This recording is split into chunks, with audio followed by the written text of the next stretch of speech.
La rebelión, la modernidad, la experimentación y la libertad han sido una constante en la vida y obra de Sheila Arias, una figura que rompió con los cimientos y las estructuras, con los roles predefinidos y que explotó el lenguaje para edificar una independencia estilística y conceptual que sigue en plena actualidad. Jóvenes de toda Galicia se identificaron con su discurso marcadamente urbano, dialogaron con sus versos y recogieron el testimonio de una voz que llevó al límite el género poético y promovió la interacción de la palabra escrita con la música, la imagen, incluso la improvisación. Sean estas nuestras palabras de inicio en este homenaje que como Centro Gallego de Santa Fe y parte extensa de la Galicia exterior realizamos hoy a Sheila Arias, poeta gallega distinguida por la Real Academia Gallega para conmemorar el Día de las Letras Gallegas en este año 2021. Así, fue acordado por el Pleno Ordinario de la Real Academia Galega, celebrada en La Coruña en los últimos días del año 2020, decidiendo rendir homenaje a su labor literaria que renovó en los años 80 la poesía gallega y la calificó de singular, transgresora, sincera y comprometida, y asimismo reconocerla en la traducción al gallego de clásicos universales, como también como editora en la prestigiosa Ediciones Xerais. Este Día de las Letras Gallegas, o también llamado Jornada de Literatura Gallega, está instituido por la Real Academia en festivo en Galicia y se celebra cada 17 de mayo, en coincidencia con la fecha de publicación en el año 1863 de los Cantares Gallegos de Rosalía de Castro, poeta emblemática de Galicia que marcó el inicio del llamado Resurdimiento o Renacimiento cultural gallego. Así entonces, y en esta línea marcada por la Real Academia Gallega, por la Junta de Galicia y por el Consello de Cultura Galega, nos unimos a ellos en un justificado homenaje a esta escritora comprometida y precursora que irrumpe en las letras, que se anticipa a su tiempo con un lenguaje vanguardista y revolucionario. Y para hacerlo nos hemos reunido y convocado a la doctora Teresa Suárez, historiadora, integrante de la Junta Provincial de Estudios Históricos de la provincia de Santa Fe, quien ubicará su obra en las coordenadas de su tiempo. Al doctor Julio Gómez, poeta santafesino, quien nos presenta a la homenajeada Sheila Arias en su particular renovación de la poesía gallega en sus temas, estilo y forma. A la profesora Blanca Diegues, gallega de origen, integrante del Grupo Rosalía, directora de la biblioteca y docente de gallego de nuestro centro, que nos leerá fragmentos de la obra de Sheila, permitiéndonos disfrutarla plenamente en la propia lengua. Mónica Altavinano, coordinadora de los grupos artísticos y del grupo de música Ledicia de nuestro centro, que se refiere a esta particular fusión que Sheila Arias logra entre música y lengua. A la magíster Adriana Crola, docente de letras de la Universidad Nacional del Litoral y directora del Centro de Estudios de Literatura Comparada de esta universidad. A la profesora Estela Ferrón, profesora de la enseñanza en diferentes niveles educativos e integrante de nuestro centro, quien nos unirá virtualmente con la Real Academia Gallega a través de una de sus miembros. Al señor presidente del Centro Gallego de Santa Fe, el señor Alberto López Gras, que nos une a todos, como integrantes, amigos y a mí misma, Teresita Saco Martín, en este virtual y conmovido abrazo de homenaje a Sheila Arias al compartir el gozo con las letras y la lengua de Galicia. Muchas gracias. Hola, buenas tardes. Gracias por la invitación a ser parte de este homenaje. Para la presentación de Sheila Arias como una escritora homenajeada por la Real Academia Galega, Debo destacar el enorme valor del trabajo de sus biógrafas, Montse Pena, Ana Romaní, y la tarea de compilación de María Jesús Nogueira, Poesía reunida. Como historiadora me voy a centrar en la contemporaneidad de su vida, mencionando circunstancias que pueden influenciar la obra, porque nada es casual. Por haber vivido su infancia, sus primeros 13 años, desde Lugo primero y Vigo después, durante la dictadura franquista, período en el que estaba prohibido hablar en lengua galega, nos sorprendió gratamente que ella aprendiera el galego. Es porque sus padres ejercieron su derecho a hablar la lengua, haciendo uso de su libertad, y tuvieron con gran valentía la desobediencia de una orden arbitraria, como es hablar la lengua materna. Xela tomó la misma decisión. Ella dijo: escribo en galego porque estou aquí. E Galicia pertence aínda aos derrotados. Un pobo que se alonxa do seu idioma, alónxase da súa cultura. Galicia ten aínda sen resolver a aceptación do seu propio idioma. Como dijeron sus biógrafas, la obra de Xela Arias marca algunas ideas precisas. Las ecologistas desde muy temprano. Estimuló su cercanía a la naturaleza en su libro A Fraga dos Paxaros Faladores, por el que ganó un concurso infantil cuando solo tenía 11 años. Con ese sentimiento por el medio ambiente, se movilizaría 3 décadas después, cuando el barco Prestige derramó su carga de petróleo sobre las costas de Galicia. La vida en Vigo significó la posibilidad de su desarrollo intelectual, donde había vivido también, con un perfil semejante, Concepción Arenal, la feminista gallega que se vestía de hombre para estudiar Derecho, y cuyo nombre designa la principal revista feminista de España, que ya tiene 3 décadas.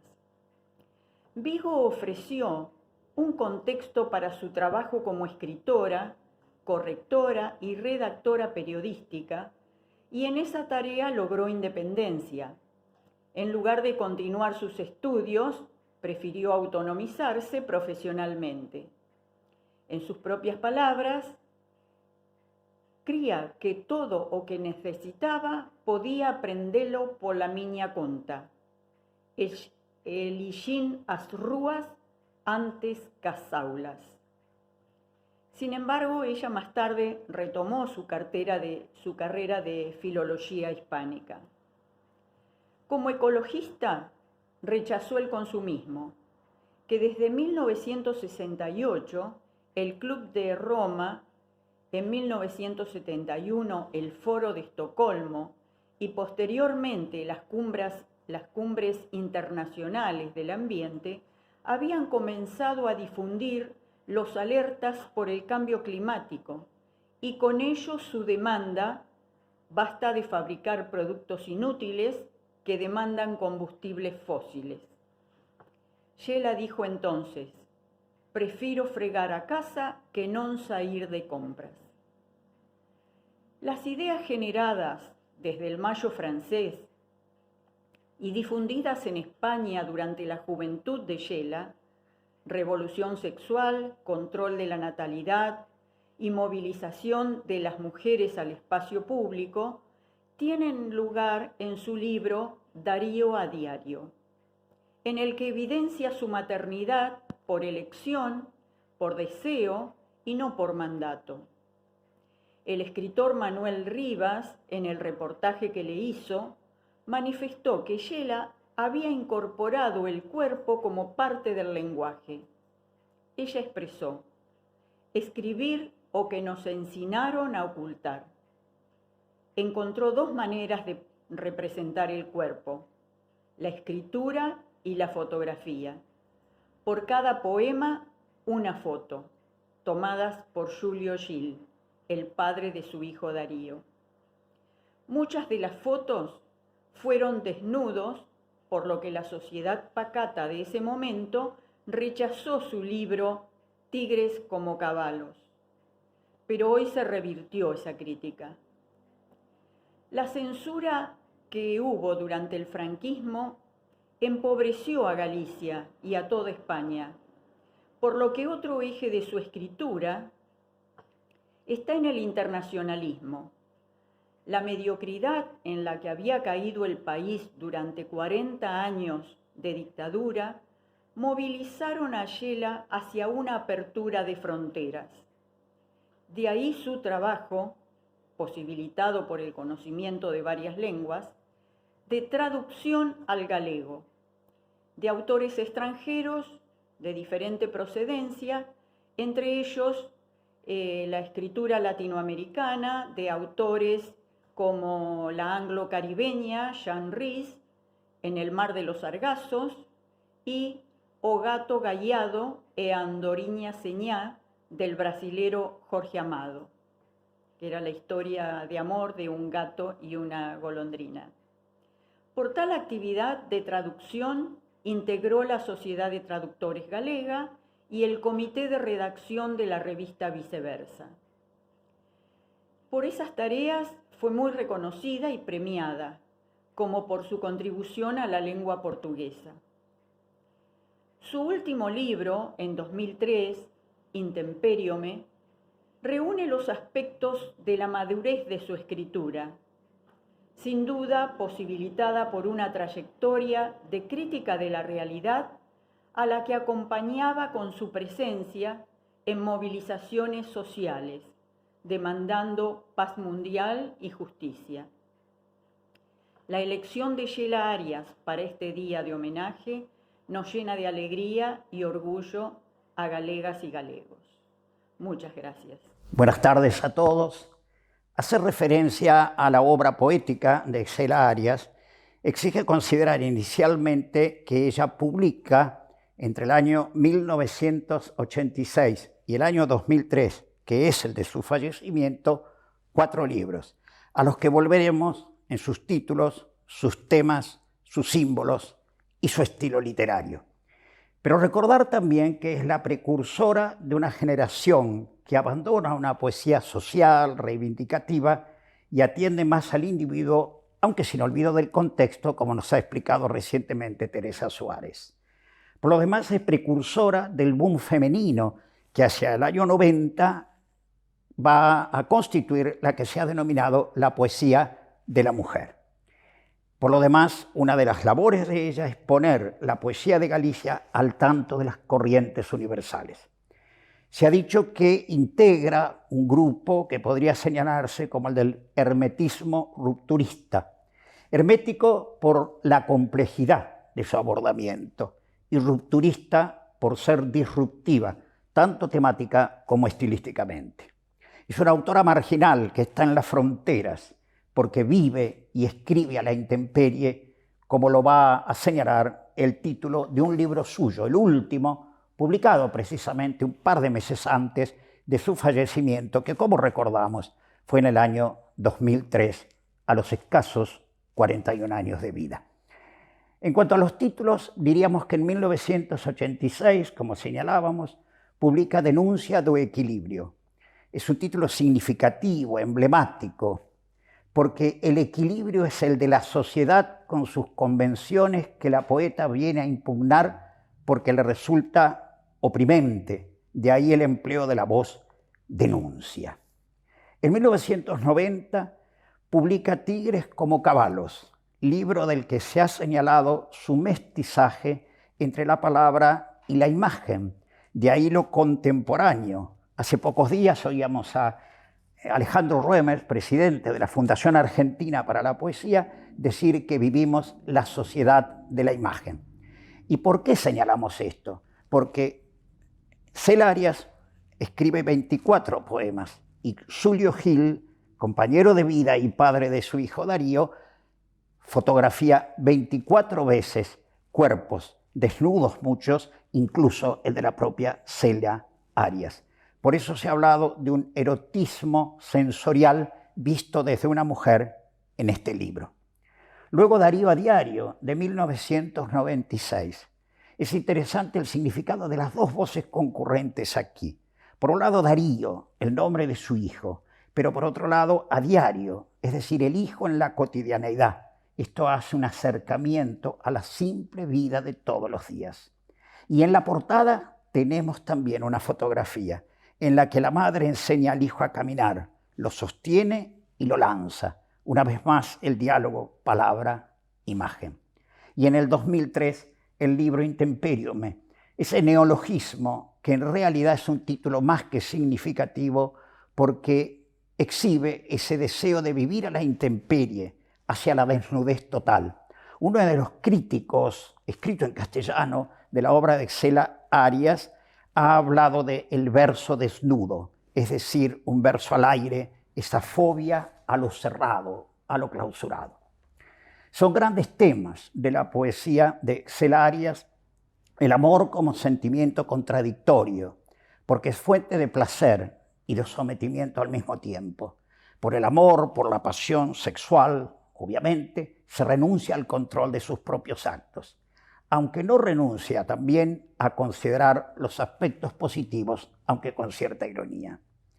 Luego el gran tema quizás de la poesía de Cela Arias, la tensa relación entre individuo y sociedad, el rechazo de las convenciones. Por eso reniega de las convenciones impuestas socialmente al amor. Cuestiona la maternidad vivida como sumisión de la mujer reducida a simplemente cuidadora, oprimida. Postula una feliz conjugación de su maternidad y su trabajo. El tema del castigo a los que desafían las convenciones, y por eso hace un llamado a la lucha para transformar el mundo. La rebelión y la fuga a la naturaleza le parecen la salvación. Recordemos aquí el ecologismo que también Tere Suárez nos puntualizaba en el inicio de esta tarde. Por eso el parto, que es el gran dador de vida, le parece como una suerte de camino al sumirse en la naturaleza en armonía con esta. Y la poesía, como ámbito de la libertad, una fuga de la prosaica realidad hacia la imaginación, la creatividad y la subjetividad propia de los poetas. Por lo demás, trata la muerte y la vanidad de la existencia. Con cierto dejo y recuerdo al barroco, nos habla de que nada dejaremos, pero ni siquiera la fama humana, y mucho menos rechaza toda ilusión de inmortalidad trascendente más allá de la muerte. En esto que algún crítico ha señalado de algún modo casi un escepticismo pesimista, hay sin embargo una nota de optimismo vibrante y brillante que es la lengua de Galicia. Si vamos a los símbolos, diríamos que son interesantes de puntualizar. El símbolo del agua, muy vinculado al amor. Aquí ella habla del mar como símbolo del amor, pasión, en el que los amantes son escualos, es decir, tiburones que se devoran, y el agua estancada es el amor, serenidad. El caballo, que está en uno de los títulos de su obra, allá en Tigres como caballos, el caballo como símbolo de la libertad. El hogar aparece como una prisión y la calle como una liberación. Y por último, el símbolo de las hojas secas pisadas en otoño. Si no vamos a dejar nada, si no vamos a ser ni siquiera recordados, ni la memoria ni la salvación trascendente tras la muerte, en cualquiera de las dimensiones que se la postule, evidentemente somos como hojas caídas del árbol de la vida que serán pisadas por los que vengan luego de nosotros. Las hojas secas pisadas en otoño. Y finalmente, la correspondencia estilística. Hay una deliberada despreocupación por la forma. Claro, si no aceptamos las convenciones, lógicamente que también va ella como a hacer explorar y explotar la forma poética. Por eso trabaja con una sintaxis arbitraria, sin signos de puntuación, las mayúsculas en cualquier punto del texto y sin paginación alguno de sus libros, como que puede entrarse en última instancia por la expresión de la poeta, por el libro, por cualquier puerta de entrada, porque se rompen las convenciones de la lectura ordenada, si se nos permite la expresión. Finalmente decimos que trabaja más el verso libre como era lógico, que el verso tradicional con rima, por ejemplo, aunque hay algunos casos en que aparece, pero excepcionalmente, y que trabaja con símbolos propios. Por eso quizás ese hermetismo, algún símbolo extraído de la tradición, pero resignificado realmente. Sean estas mínimas notas de un comienzo de abordaje a una poeta que ciertamente debemos seguir conociendo y penetrando. Muchísimas gracias.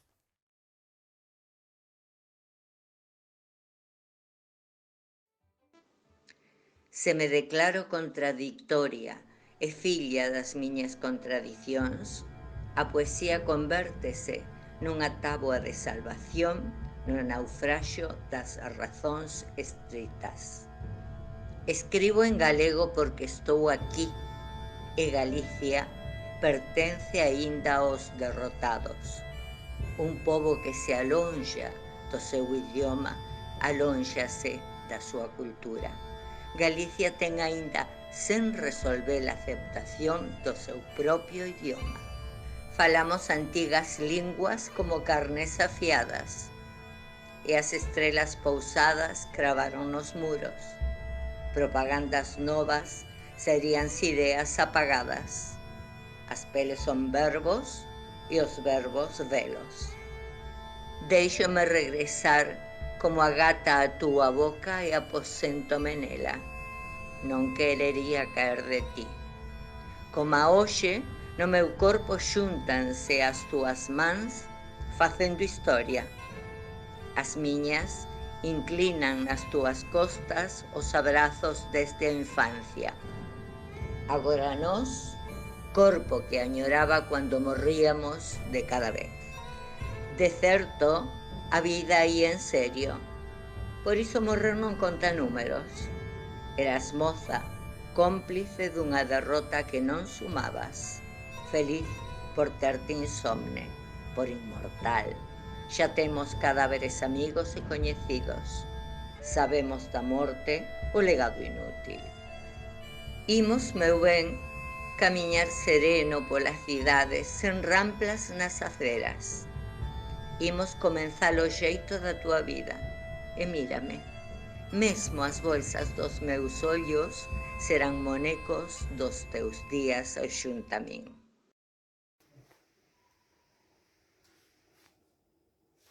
Pide, convido vos ao espectáculo de non ser para ser de todo. Vide, que vos convido a vos ver. Ven que te reto a te ver, a ti, desde ti, en ti. Voy a contarles la parte musical de Sheila Arias.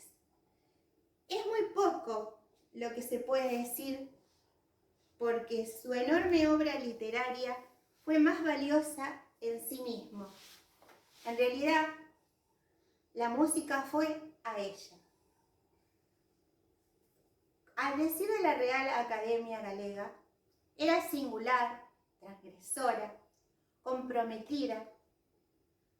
Su editora, la filóloga María Jesús Nogueira, opina que Sheila fue creadora de un lenguaje que rompe y construye al mismo tiempo.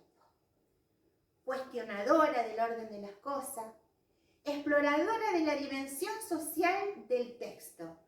Razones valiosas que sirvieron para su historia musical. Para entender cómo llegó la música a ella, hay que ubicarla en el contexto de los años 80 en Vigo, en su tierra natal. Como una parte de su homenaje, me tomé el atrevimiento de ponerme un detalle en mi cabello que era muy típico de usar en esa época de los 80, la época de la música rock y de la música pop.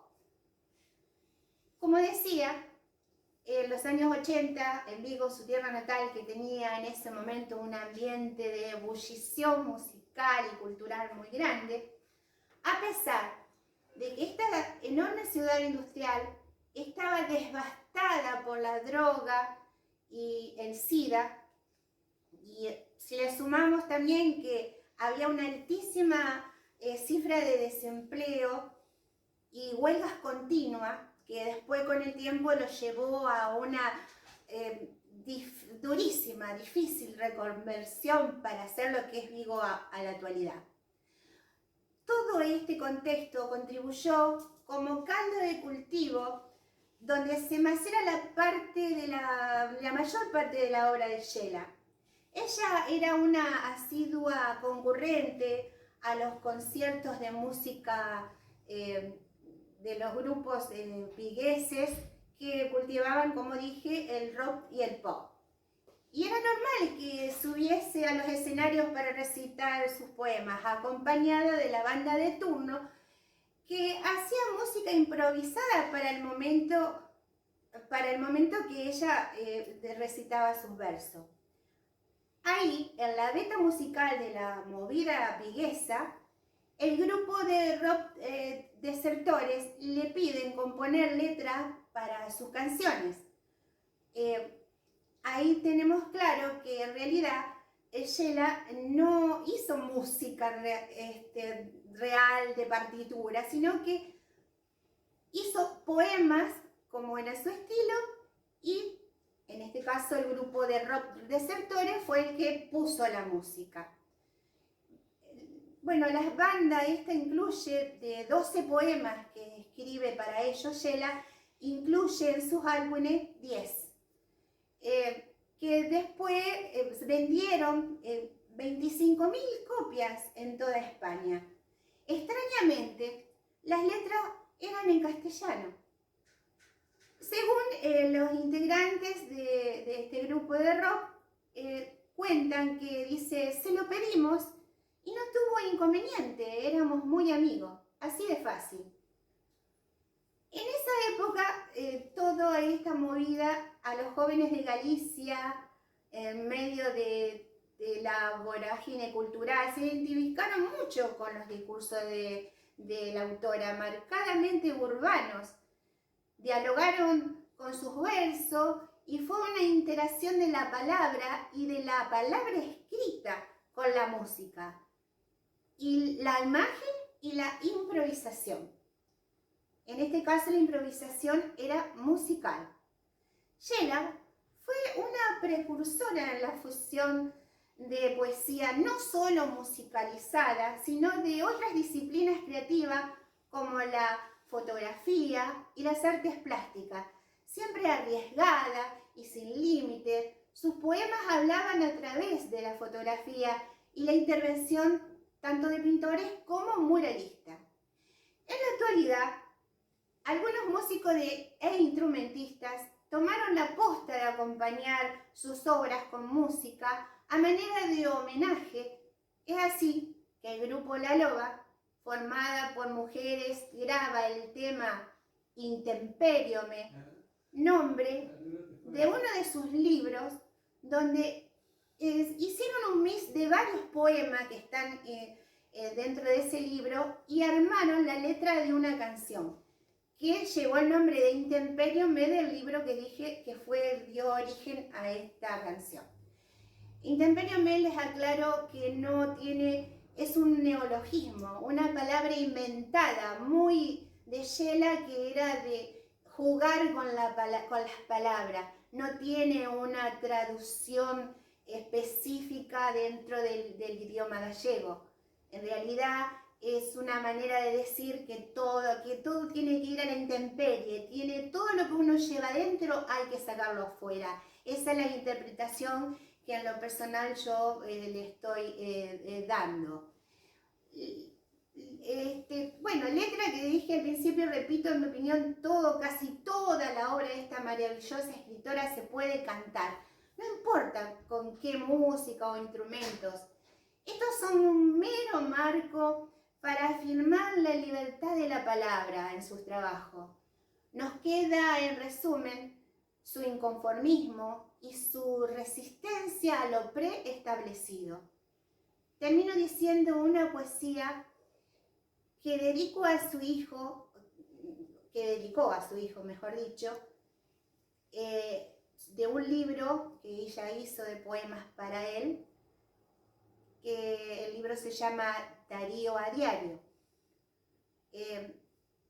Voy a tratar de hacer una improvisación como siempre ella tuvo costumbre cuando leía sus poemas. Se llama Todos los bebés son tú. Todos los bebés son tú y ningún como a ti. Todos los nenos son tú y ningún como a ti. Todos los adolescentes son tú y ningún como a ti. Todos los mozos son tú y ningún como a ti.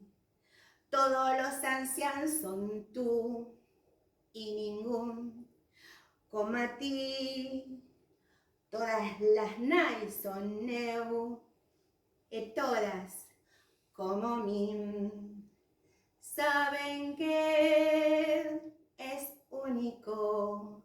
Saben que es único. Bueno, en definitiva, su impronta, la impronta de Yela Arias Castaño, es asinamos ser libres. Afirmamos, firmamos ser libres. Gracias. Hola, buenas noches. Bueno, mi nombre es Adriana Crola, soy profesora en la Universidad Nacional del Litoral y soy especialista en literaturas extranjeras, pero no soy especialista en literatura gallega, ni tampoco en esta poeta, que agradezco al poeta y amigo Julio Gómez y al Centro Gallego que me hayan invitado a decir unas palabras, pero desde ya les dejo sentado que no soy especialista en las letras gallegas.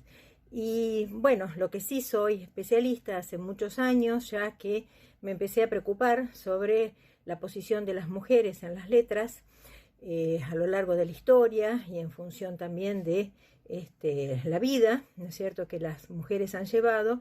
Entonces lo que le voy a ofrecer hoy es una especie de reflexión, una especie de collage de algunas cosas que he escrito y que he estudiado, y para poder acercarlos a una poesía en particular, al último libro de Yela Arias, que es esta escritora que este año celebran, ¿no es cierto?, en Galicia, como poeta del año. Así que ya seguramente ustedes ya escucharon, por quienes me precedieron, datos de la biografía y del contexto histórico, así que yo me voy a remitir a hablar sobre la posición de la mujer en la literatura y algunas consideraciones para poder ayudarlos a entrar en esta poética tan particular de esta mujer tan innovadora y tan importante para la vida literaria de Galicia y también para la poesía en su conjunto. Quería iniciar con una especie de reflexión que tiene que ver con la escritura de la mujer y la mujer en la escritura como una especie de viaje.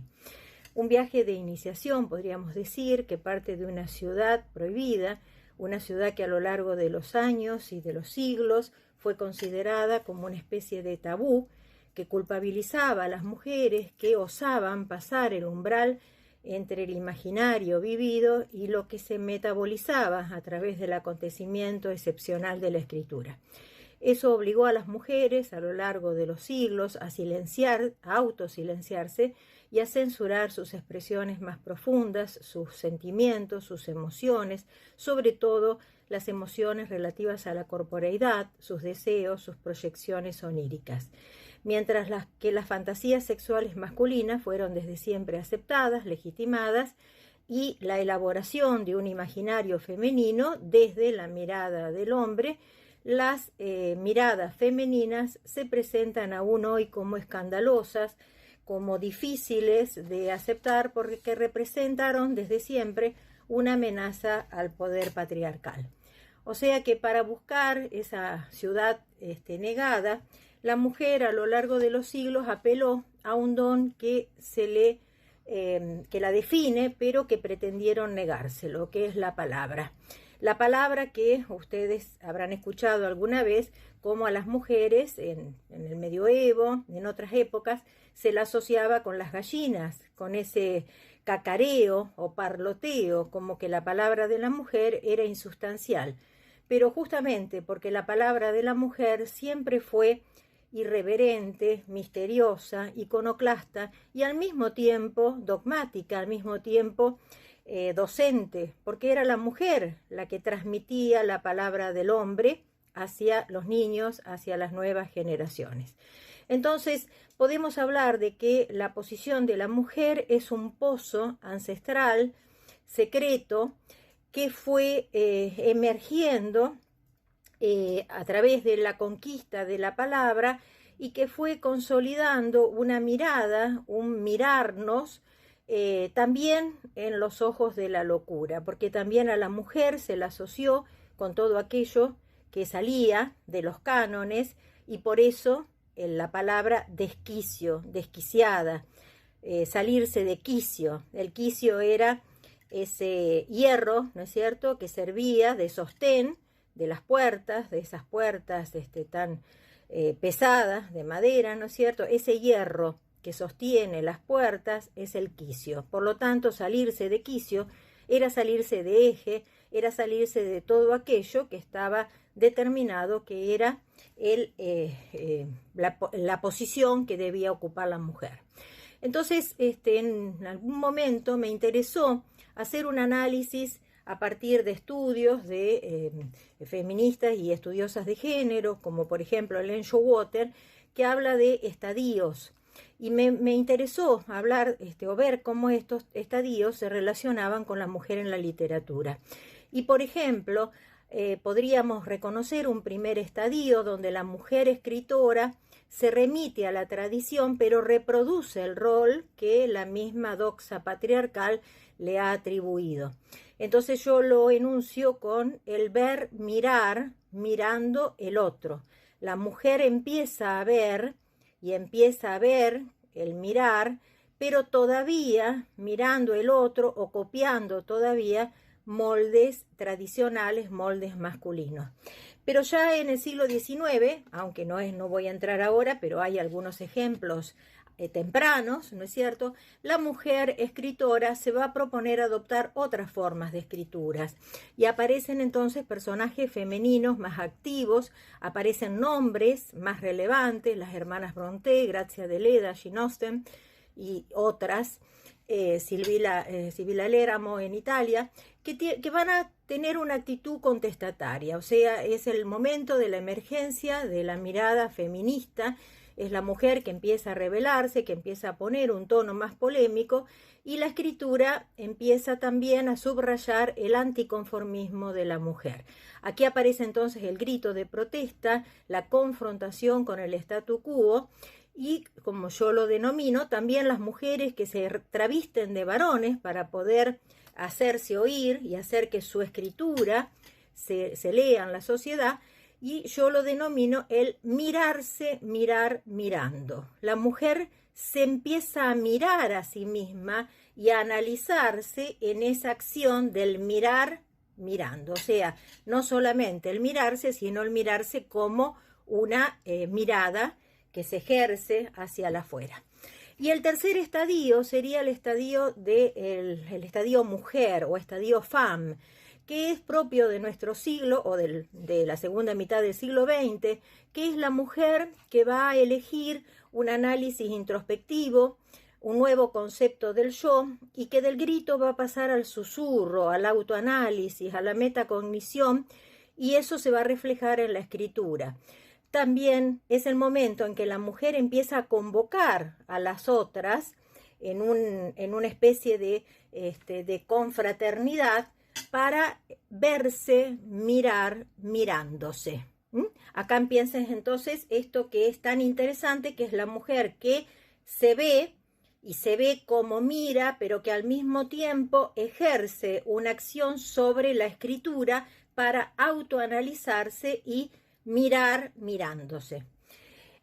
Otro aspecto que también quiero traerles para relacionarlo con la escritura y la poesía de Sheila Arias es una temprana lectura hace muchos años buscando un tema para participar en un congreso en Salamanca, y me interesó trabajar el tema de las tías. Encontré en el prólogo de la tía Tula la palabra de don Miguel Unamuno, que en 1920 escribe esta novela sobre una tía, ¿no es cierto? Lo que me interesó en ese prólogo es que Unamuno hace una observación sobre la particularidad que en el español tenemos la palabra paternal y paternidad, maternal y maternidad, y la palabra fraternal, ¿no es cierto?, que viene de frater y que ha servido durante siglos para hablar de cualquier tipo de hermandad, ¿no?, con el término de fraternidad.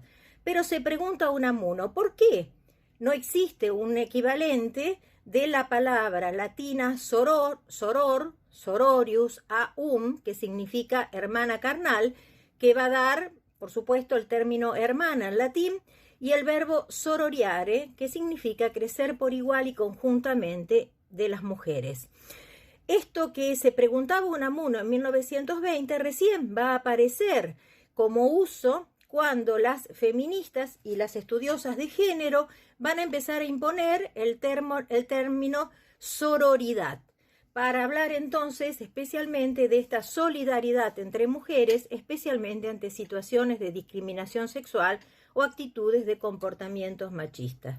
Entonces, para entrar en la figura de Sheila Arias, vamos a ver que lo que están rescatando y destacando de esta eximia poeta muerta tan joven es justamente esta actitud singular, transgresora, comprometida de una mujer poeta que hace poesía tratando de salirse de los cánones normales y ejercer esto que yo menciono, el verse, mirar, mirándose. O sea, una mujer que se mira desde perspectiva de género, que mira su cuerpo, que mira su maternidad, que mira a su vez su quehacer con la palabra y que va generando una especie de imaginación o imaginario marcado por la incerteza, a veces con la violencia, y también con el ejercicio permanente de la palabra desde diferentes espacios. No solamente desde la poesía, sino también desde la traducción. Ha sido una importante traductora, ha traducido al gallego importantes obras escritas en inglés, en italiano, en portugués y en castellano. ¿Pero para qué? Para darle carta de ciudadanía a su propia lengua materna, al gallego. En este sentido, es un gesto que la enlaza, que la hermana con el gesto de los tres grandes poetas del Trecento italiano, Dante, Petrarca y Boccaccio, que van a elegir la lengua materna, el vulgar, en este caso el florentino o el toscano, para escribir su obra. Sheila también va a elegir escribir en gallego, y en esto se va a sumar a esta acción sororial, ¿no es cierto?, de poetas, bueno, no solamente mujeres, sino también poetas hombres, pero que al mismo tiempo van a conformar un grupo dentro de las mujeres poetas en una manera nueva de trabajar desde su propia lengua, desde el gallego, y al mismo tiempo darle a la lengua materna una densidad de universalidad y al mismo tiempo la actividad docente, que también la va a ejercer, se traduce también en el modo, el estilo y la forma en que habla de sí misma, del cuerpo y de la escritura.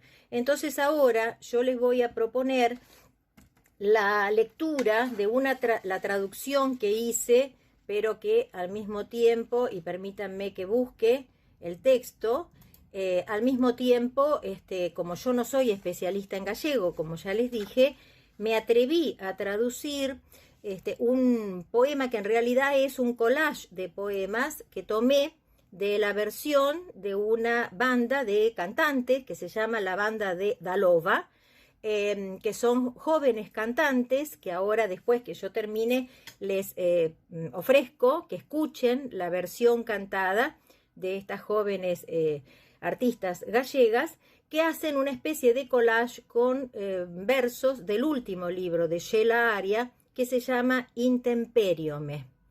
Pero como les decía, yo no soy especialista en gallego, entonces recurrí a mi gran amiga María Rosa Lojo, que ustedes conocen porque ha estado aquí invitada por el Centro Gallego, y a su vez María Rosa consultó también para que todo esto quede perfectamente certificado a Débora Campos Vázquez, una amiga también descendiente de gallegos, que es periodista, profesora de la Facultad de Ciencias Sociales de la UBA y miembro correspondiente de la Real Academia Gallega.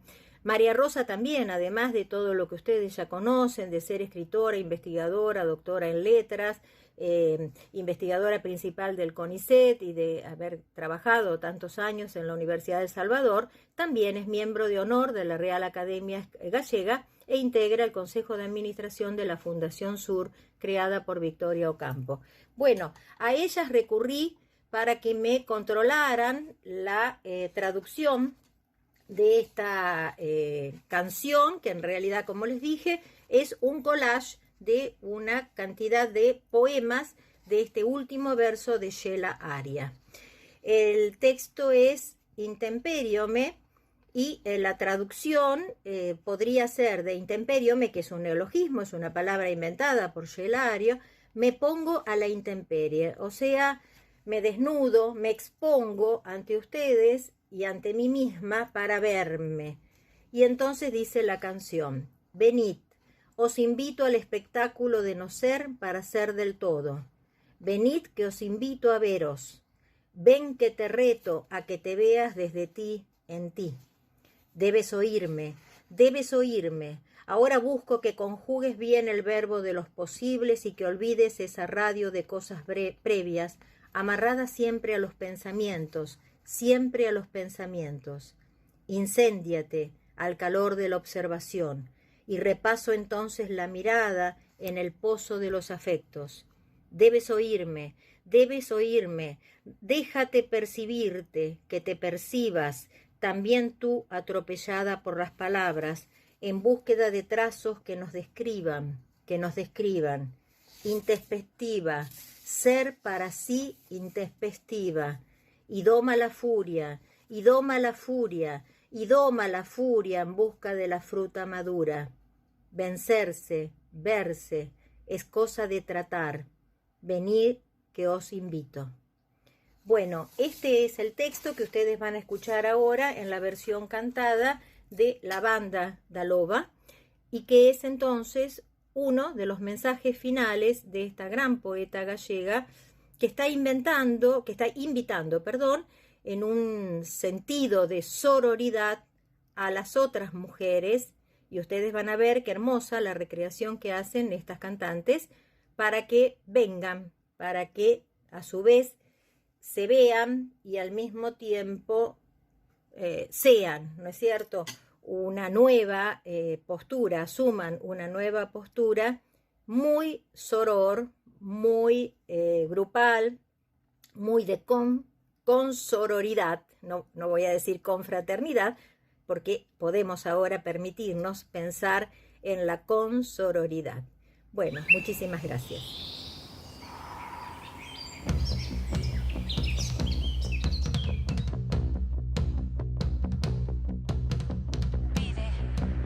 Convido-vos ao espectáculo de non ser para ser de todo.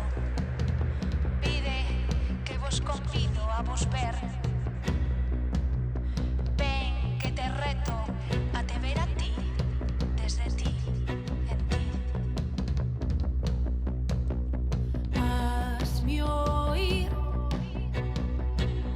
Hazme oír, agora busco que conxugues ben o verbo dos posibles.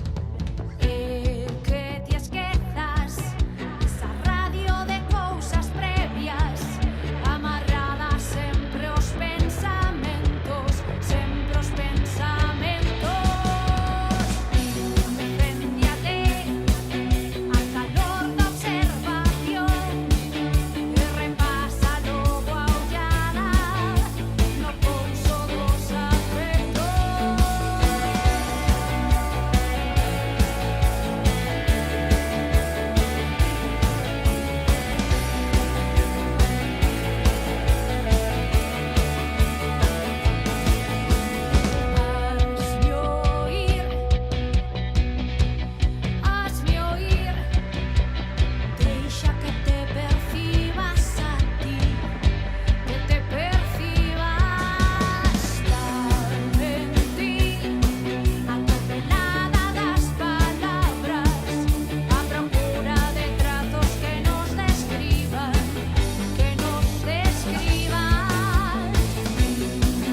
olvido.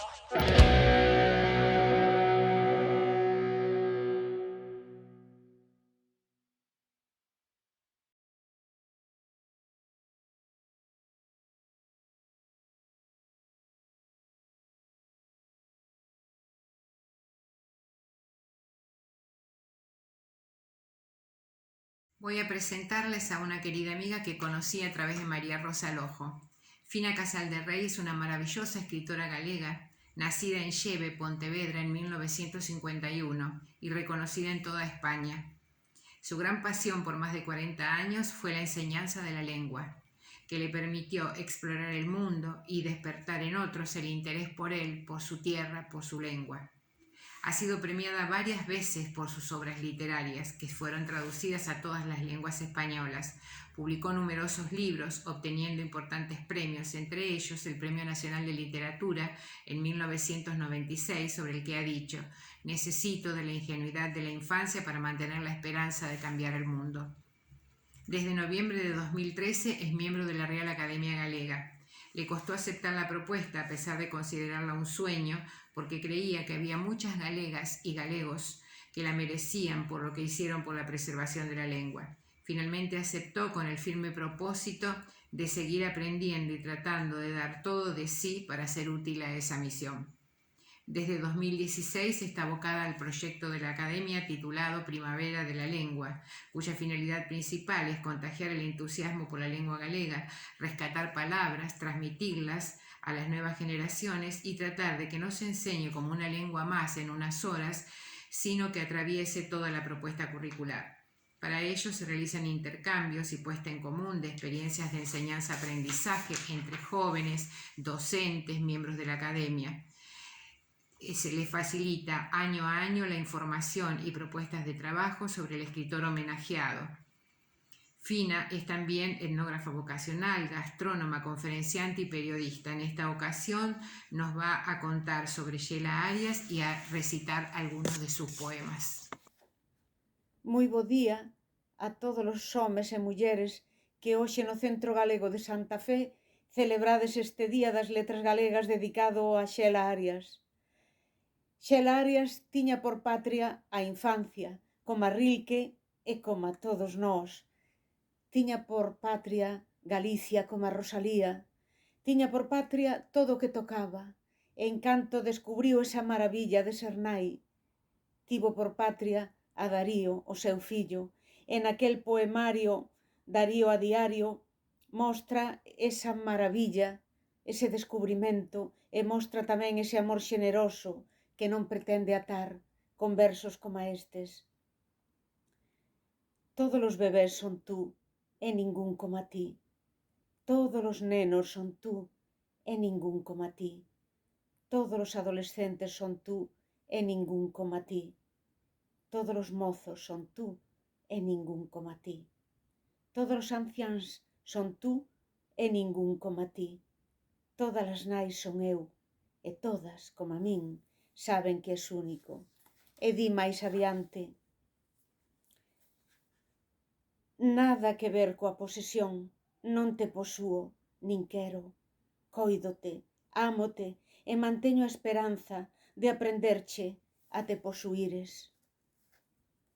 Ese amor xeneroso de nai móstrase en cada un dos versos deste delicioso libro.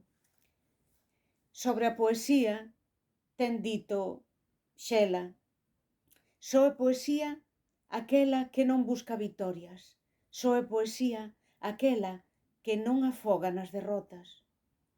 E os seus versos, aínda hoxe, seguen a ser novidade. Esta exploradora, desexo que mostraba xa cando era unha nena e gañou aquel primeiro premio no concurso de contos de nenos do Facho en 1973, onde manifestaba o seu desexo de explorar o mundo. Iso é o que foi sempre, unha exploradora de palabras. Velaquí o que di en Intempériome, o derradeiro libro de poemas que escribiu, e onde explorou ata o infinito as palabras todas, desfacías para volver a reconstruílas despois de chegarlles mesmo ao cerne, ao corazón. desfacías sílaba a sílaba para volvelas a reconstruir e para ofrecérnolas. Son versos que aínda hoxe seguen a ser novidade.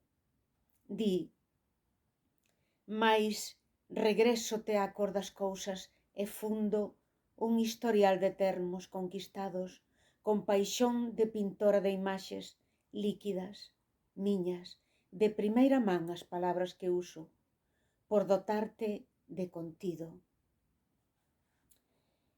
Este ano 2021 está a ser un ano especialmente emotivo, porque Xela tería hoxe 59 anos, pero o seu corazón parouse, detívose, cando tiña 41.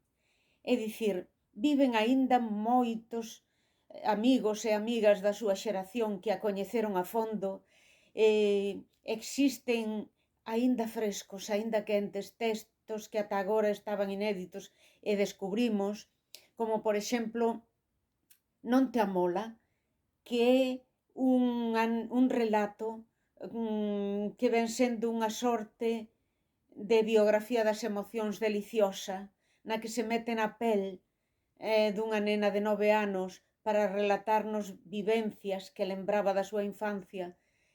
Ese era un dos que permanecía inéditos. É posible que se tivese oportunidade de vivir máis anos, ademais de falar dunha especial, extraordinaria poeta, de unha editora, de unha traductora, estaríamos a falar dunha escritora de literatura infantil e juvenil moi celebrada. Creo que, insisto, é un ano efectivamente moi especial. Espero que o celebredes con nós e que entre todos sigamos a recompoñer o retrato dunha persoa que fixo moito polo noso país, que estivo sempre comprometida tanto coa lingua como coa cultura galega en xeral, como coa ecoloxía, como co feminismo. Creo que aínda segue a ser Xela Arias un modelo das novas xeracións. Que gocedes deste día. Como cierre de este homenaje a Xela Arias, mujer con vasta trayectoria como poetisa y transcriptora al gallego, entre sus transcripciones no puedo dejar de mencionar El Quijote de la Mancha, entre tantos otros. Solamente me queda agradecer al Grupo de Cultura de nuestra institución, a colaboradores y amigos del centro que en forma desinteresada participaron en este homenaje del Día de las Letras Gallegas. Ya finalizando, los invito a seguir trabajando con la misma actitud que lo vienen haciendo. Muchísimas gracias a todos y a seguir cuidándose.